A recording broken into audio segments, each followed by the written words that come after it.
Vegetables are in your stores and that your family is fed. We are providers for our families and yours. We're Florida's farmers, and we're in this together. Every year, millions of Christmas trees are purchased and set up in homes for the holidays. Fresh-cut trees are by far the most popular because of tradition and fragrance. In addition to the lovely fragrance of a cut tree, buying a fresh Christmas tree is a great way to support Christmas tree farmers. Look for differences in branching pattern, layered, random, dense, sparse, needle length, scent, color, and shape. Freshness in a cut tree is extremely important. A recently cut, well-hydrated tree should lose few, if any, needles. A very densely branched, full tree is great for lights and small ornaments. Also, it may hide the trunk and will definitely not allow a view through the other side. An open branch pattern allows for larger ornaments and may also give a more natural or wild look. Anything that is or was alive will have blemishes. Just want to take a good survey of your tree to make sure there are no major defects. And once at home, keep your stand or water basin full of water so your tree stays fresher longer. I'm Kathy Isom, Southeast AgNet. When it really counts, depend on the source for the latest weather updates, keeping you ahead of the storm. 96.3 FM, 1370 AM, The Source. We'll have low clouds today, then maybe some sunshine with a high of 73 to 79. Areas of low clouds tonight, low 56 to 64. Cloudy tomorrow with strong thunderstorm in the afternoon, high Wednesday 79 to 81. Then thunderstorms continuing through the evening. Partly cloudy Thursday, high 68 to 76. Sunny on Friday, high 65 to 69. From the Florida Weather Center, I'm Holly Holden. Hey, Matt, I know Sunrise Automotive does auto stuff, but I need some tires for my truck. Can you recommend someone? Yes, I can. We do that. No, I mean, I need them installed and balanced and all that. Yep, we do that. Well, my son needed his windows tinted. Yep, we do that. I need my seat replaced. Yep, we do that too. I need a new roof line and a new spoiler and a new truck. Yep, we can even do that too. Okay, I get it. I suppose you can also do a radio show too. Well, as a matter of fact, join me, Matt Gibbs from Sunrise Automotive, every Tuesday at 10 for auto repair with personal care right here on The Source. Auto repair with personal care. We know what we're talking about. Matt Gibbs and the guys over at Sunrise Automotive will treat you right. We'll treat you right. It is auto care with personal care. Did I say that right? No, I never say it right. I never say it right. What is it? It's auto repair. Auto repair with personal care. There you go. You know, look, college football, shots to the head. Matt Gibbs joins us, as he does every Tuesday, unless he's really busy, and then he won't join us.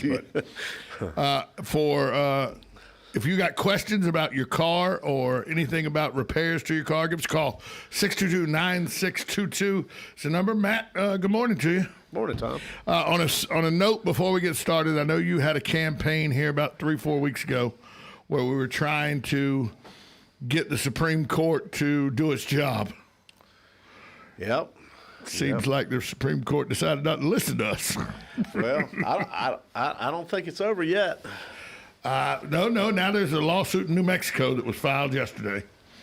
The Texas lawsuit's been thrown out, but the New Mexico lawsuit, I don't know. It's come to the point now where when do we say, okay, yeah, we think they cheated, but we got to move on?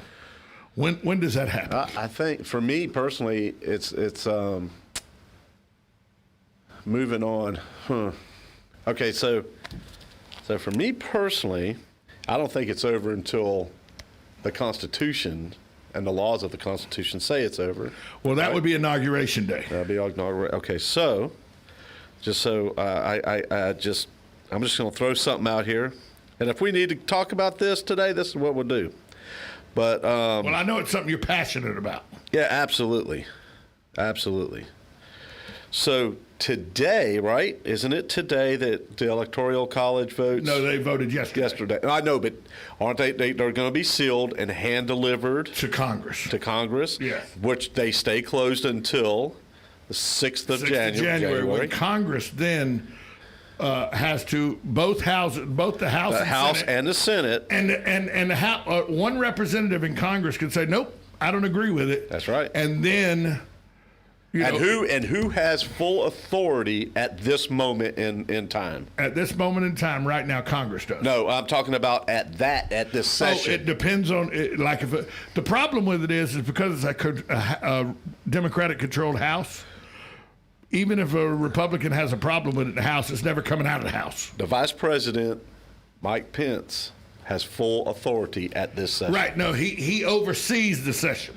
He can't tell the House that they must vote. No. Right. No. Nancy Pelosi gets to sit down with all the rest of the folks. She gets to be. And one House representative, one Republican say, I don't agree with it, and then it has to go to the full House. Right. Now it has to be. Now it opens up. But the House and the Senate both have to agree. Right. And the House is never going to agree with the Senate, because the House is Democratic controlled. Well, okay, so this is just something that we know that this is in the Constitution, that Mike Pence will have the full authority that day as it's written in the Constitution. And we know that there's fraud. I don't care if you're Republican, Democrat, whatever, right? We know that there's fraud. There's fraud in every election. I don't want to surprise people, but people cheat all the time. When most of my listeners know my son Joey. Yeah. They knew that he got hurt doing motorcycle racing and all that. And we went from racing motorcycles to racing four-wheel vehicles. Right. And there was a saying at the racetrack: if you ain't cheating, you ain't winning. Look, I played all the way through college football. If you ain't cheating, you ain't trying. You know what I'm saying? Believe me, if I could grab an offensive lineman by his ear hole and pull him out of my way, that's against the rules. I'm doing it every time. Right. So we understand that there's this fraud. Okay, here, and this is just me. Okay, this is my perspective. This is my beliefs. This is my thoughts. I believe with all my heart, okay, that this nation was a nation that was founded under the principles of God. Our forefathers, we left a nation to come here. They were God-fearing men. Absolutely. They created this country with God. God was something that they dealt with on a regular basis, but they made sure everybody's God got included. Absolutely. That when people say it's a separation between church and state, no. It's a separation between religion and state, because they didn't want one denomination to be in charge. They said all religion was acceptable. All creeds, all races, all men, no matter what. So here we are at this. So here we are at this crossroad in our nation, and I believe with all my heart that at the end of this day, when this thing is done, when this is finished, we the people, and I keep going back to we the people, because we the people aren't the people anymore. It's now we the government is who dictates. And sometimes who says. They forget they're the employees. We're the employers. That's exactly right. And so at the end of this day, I believe that we as a people of this great nation are going to be able to look and say, you know what? Nobody's done this. This was the work and the hand of an almighty God that started this nation. And I believe if anybody's going to end this nation, it's not going to be Pelosi. It's not going to be Biden. It's going to be God himself and saying enough is enough. It's not going to be Biden, Pelosi, Trump, Mitch McConnell, Mike Pence, the Supreme Court. It won't be any of those. Nope. Here's where everybody's got their own reason for why they think this was a good election or a bad election. Mine's real simplistic. I will go to my grave. You will never convince me. There's no way in hell you will ever convince me that Joe Biden got 4.5 million more votes than Obama got in 2008. Right. No, I'm with you. One of the best turnout elections in the history of the country was in 2008. People who were 18, 19, and 20 showed up in mass to vote. They didn't this time. When you look at the 18, 19, 20-year-old vote, they did not show up in mass like they did for Obama, and yet Biden got 4.5 million more votes. That's all take that for what it is. Take that for what it is. Let's go take a call real quick. Hi, caller. Who's this? Hi, Matt, Sonny. Hey, Sonny. Sonny calling. What tickles me is they told us they were going to do this. Obama in 2016 17 said he was going to go out and register voters. I guess he went even to the graveyards to register voters. So, I just can't believe what is happening to our country. To me, we need a couple of other active political parties. I know we have the Conservative Party and the Libertarians and whatever else, but they got to get out there and they got to be heard, because the two-party system has just failed this country big time. And I dread to think of what's happening. I think the socialists and Hillary Clinton and all the rest of the corrupt gang are just waiting for January 20th and to make their move. It's going to happen. Thanks for the phone call. To get back to cars, Matt, Okay. I was reading an article the other day where the Baker electric car in 1905 crashed at 100 miles an hour. Really? So to me, that is something. Who'd ever thinks in 1905 a car could travel at 100 miles an hour? Never mind on an electric car. Yes, no doubt. Never heard that one. Yeah, I have it somewhere. I bring the article in for you. Okay. But it's absolutely, I think it's an article in that book, Alternative Fuels. But anyway, I don't know what else can be done other than the lawsuits, but we can see how the Supreme Court goes, and to me, they have just lost their standing in my point of view. They're nothing more but another bunch of political hacks waiting for the checks to come in.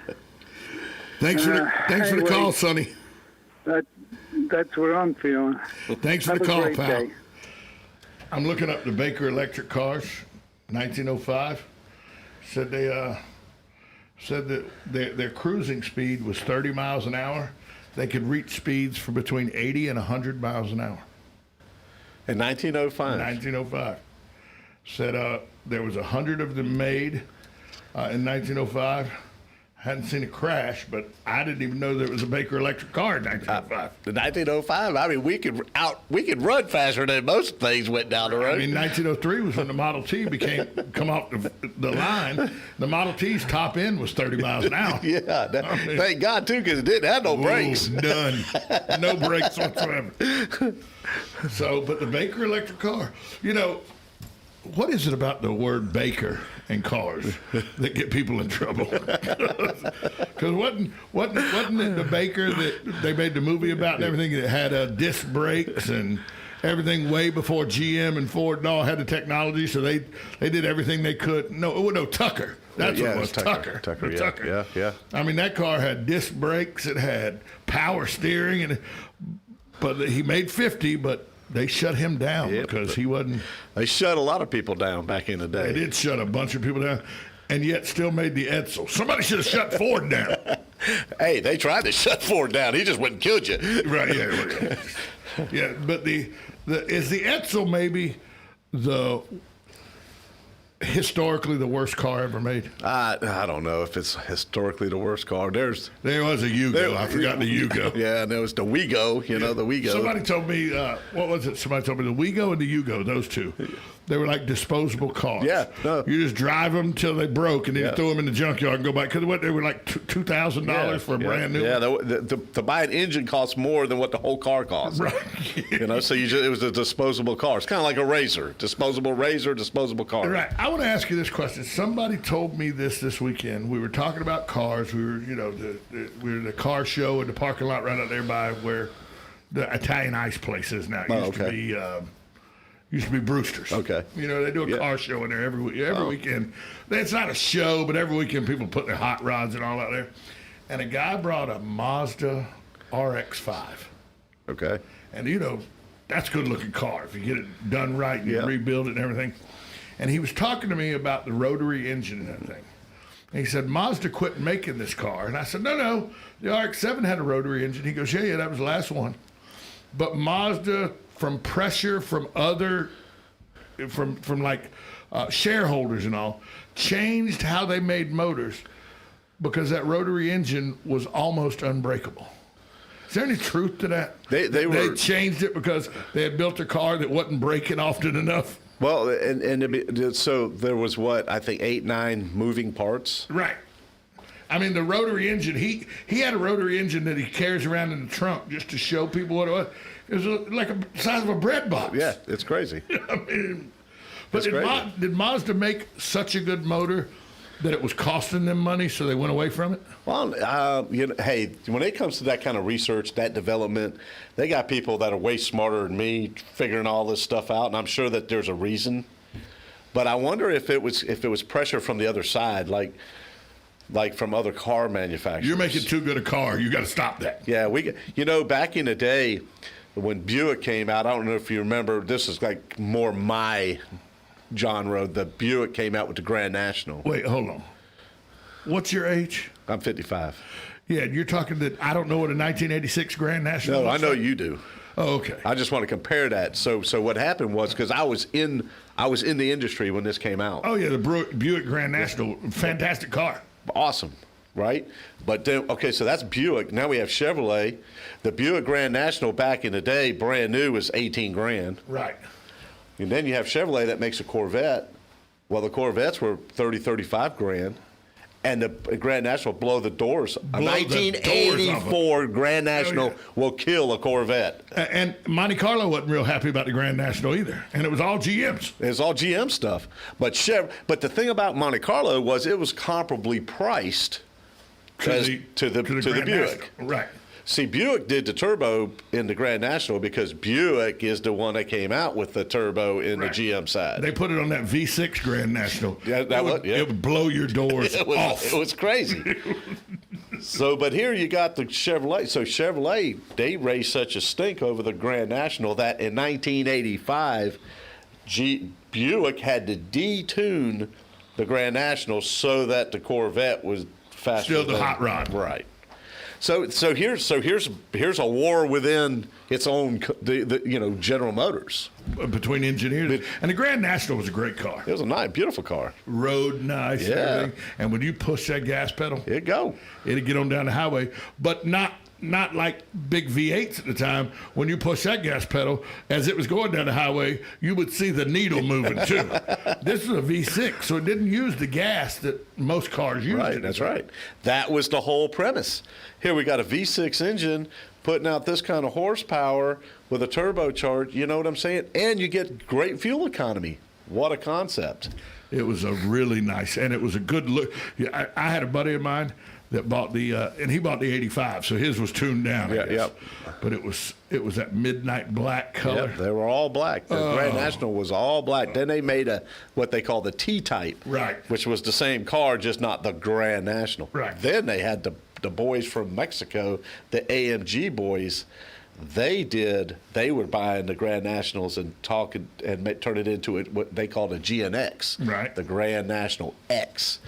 That was even faster. And that's the AMG guys that do it with Mercedes now, right? Yeah, they do it. They'll do it for Jeep. They have AMG Jeeps now, Wranglers. So them guys do an awesome job.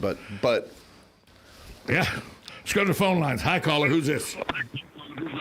Yeah, good morning, guys. Hugh calling. Hey, Hugh. See, Matt, as being an owner and running an automobile shop, repair shop, with these Hats Electric and all electric cars, did it cost you a lot of money to get equipment to service these cars? Well, Hugh, to be honest with you, we're not. Not a whole lot of Teslas coming in. Yeah, we don't have a whole lot of. We don't have a whole lot of Teslas coming in the shop right now. We do some of the like Toyota Priuses, the Hondas, and the GMC, like the Yukons, the full-size Yukons and Tahoes are now hybrids, or some of them are hybrids. Yeah, we've done some stuff with that, and so I have to, as a business owner, I got to look at the market, the my involvement with it. I'm not going to spend thousands and thousands of dollars and not get a return. I got to get a return on my investment. And let me give you all a little something that happened just the other day. I went to go scan a 2018 Ram truck. Right. With my scanner. Thanks for the call, Hugh. And I plugged my scanner into the truck, and I get a message, and it won't let me scan this truck. It says that my scanner is not on a secured network. And I said, and I didn't know what that meant. To be honest with you, I'm like, what do you mean I'm not on a secured network? Well, so I called my guy, my tool guy is also my IT guy. He does a lot of stuff. That's the Dan Anderson, the Snap-on dealer that runs around town. So I call him up, and he starts laughing at me, and he says, yeah, you can't scan. If 18 and newer Dodge, Chrysler, Jeeps, you can't scan them because they're on secured networks. Next year, they're all going to be on secured networks. And I'm like, what the heck is going on? Well, apparently somebody hacked in to a Ram truck because it's got Wi-Fi in the truck, and they took over they caused the dude to crash. Wow. So here I am. This isn't future stuff. We're talking about, I had this in my truck just in the shop the other day. Right. This is an 18. Well, so now you got to have a secured network and everything? No, I had to buy a special scanner that will allow me to, I have to download and go to, the Snap-on has its own cloud now, and you got to go cloud, and you got to register this scan tool to the cloud so that now that I can go in there and communicate with this vehicle. But it was something you had to have because everything's going to it, you said. You have to have it. Right. So here's something that I wasn't anticipating spending $6,000 last week. But you did. But I had to if I want to stay in business. Hi, caller. Who's this? Hi, guys. It's Sonny again. Just wanted to say that my father had a 1935 or 37 Packard Special. Yeah. And I do know it definitely had a 4-speed transmission, manual, naturally. But the bill of sale said it was guaranteed to do 120 miles an hour or he got a new car. And I remember that. I can see it like, that bill of sale like it was yesterday. It was all fancy print on top, the Packard Motor Company. And it had the car with the registration number or the car's registration number. And it said the car is guaranteed to do 120 miles an hour unconditionally, and if it doesn't, you get a new car. Wow. I still sticks in my mind. Thanks. That was really something. Thanks for the call, Sonny. Anyway, have a great day, guys. Thank you. That sounds like a Ridge Runner car. Wow, Packard. 35, 36 Packard. You said, but 120 miles an hour then is the equivalent to probably 180, 185 now. And there's been cars that have come out of the factory that could run 160, 165 miles an hour. How is that? How is that the mileage? I mean, well, I would think that people thought back then 120 was about as fast as you could go. They had never seen a car go 200 miles an hour around a racetrack. Yeah. They'd never seen a dragster do 300 miles an hour at 1,000 feet. That is kind of crazy. They'd never seen Chuck Yeager break the sound barrier. Back then, 120 miles an hour, they had to think that was close to, you might be able to time travel at that kind of speed.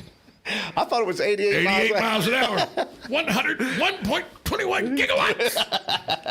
Let's go back to the future. Yeah, 88 miles an hour.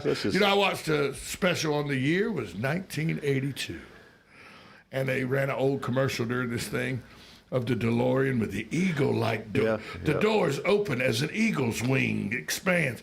And I thought, in 82, people thought that was a great car. 3 years later, he was indicted for drug trafficking. It was junk. And he said, when John DeLorean was indicted for drug trafficking, he said, I was only selling drugs to try to keep my car company going. As he had negotiated a $5 million cocaine deal with 2 undercover agents. You know what I couldn't understand? Now, John DeLorean was not. Well, he was a stupid guy for doing that, but he wasn't a stupid guy, too. No, he was a smart guy. He was a smart. He was an engineer for General Motors and stuff. And so, but what I don't understand is why he picked the drivetrain that he chose to put in that DeLorean. He single-handedly built a horrible car. A piece of... He knew better. Yeah. Everybody knows better. Well, and when it came off the factory line, everybody was like, "This is a piece of junk." It's underpowered, overheating, oil leaking. That's what it did. It overheated. I mean, you crank it up, let it run 3 minutes, it'd run hot. I know. I could not believe that what he chose to use as a powertrain. My buddy Lonnie, who was his parents were rather wealthy. So when the first DeLorean rolled out in '82, he was 16 years old. He rolled up into Chamblee High School in a brand new DeLorean. Those doors, we were transfixed. We went out there to look at this car and everything. He literally drove that car to school 3 days. Then it was in the shop. It was in the shop for about 7 weeks. He drove it to school 3 more days. It was in the shop for about 4 weeks. He drove it to school 1 more day, went back and told his dad, "This is a piece of junk." Yeah. And his dad went out and bought him a BMW. He literally drove it 7 times over a 6-month period. Rest of the time was in the shop. I was watching, you know those shows, this is Storage Wars, you know, where I guess about 20 seconds. They bid on the... Right. Okay, so this guy buys this storage thing. They knew there was a car in there because it was covered. Right, but they didn't know it was a DeLorean. They pull that cover out. He's like, oh, man. I got punked. Matt, tell people where you're located and the phone number. You can give me a call at 352-690-1993, and we are located at 1800 Northwest 10th Street right here in Ocala. Auto repair, auto repair with personal care. There you go. From Sunrise Auto. See you next week, Matt. Yes, sir. We'll be right back after this timeout. Broadcasting from the Paddock Mall Studios, this is WOCA, Ocala, Gainesville, The Villages, 1370 AM, 96.3 FM, The Source. USA Radio News with Lance Pry. With the Electoral College giving its official president-elect title to Joe Biden Monday, the election is now officially ready for Inauguration Day on January 20th. Tens of millions of Americans do not recognize Biden as president. 1,000 sworn affidavits, videotapes of suitcases full of ballots being stuffed into election machines after hours. That all falls to the wayside and was never debated in any court, leaving many feeling the election system is empty and broken. President Trump confirmed that Attorney General Bill Barr will be leaving his job just before Christmas. He will be succeeded on an interim basis by Deputy Jeff Rosen. Quote, "Just had a very nice meeting with Attorney General Bill Barr at the White House. Our relationship has been a very good one. He has done an outstanding job. As per letter, Bill will be leaving just before Christmas to spend the holidays with his family." End quote. A total solar eclipse took place Monday. It was visible from Chile and Argentina in the afternoon. As the moon blocks the sun, was not visible to North America. USA Radio News. The stress levels of Americans may be at an all-time high. From education to business to basic needs to politics, the 2020 pandemic-related stressors are pushing many of us to near breaking point. That's why you should consider the stress and pain-relieving products from sunny-bay.com, like our lavender neck wraps and pads infused with premium Washington lavender buds. They relieve tension and relax with a soothing scent of lavender. And lifestyle expert Jennifer Bonner recommends products from Sunny Bay. Sunny Bay's hands-free neck wrap should be your go-to pain relief solution. Give gifts to family and friends that relieve stress and pain. Give love and care by giving the best. Give pillows, neck wraps, and body wraps from sunny-bay.com, a Biomed DB design company. Just click sunny-bay.com. That's sunny-bay.com.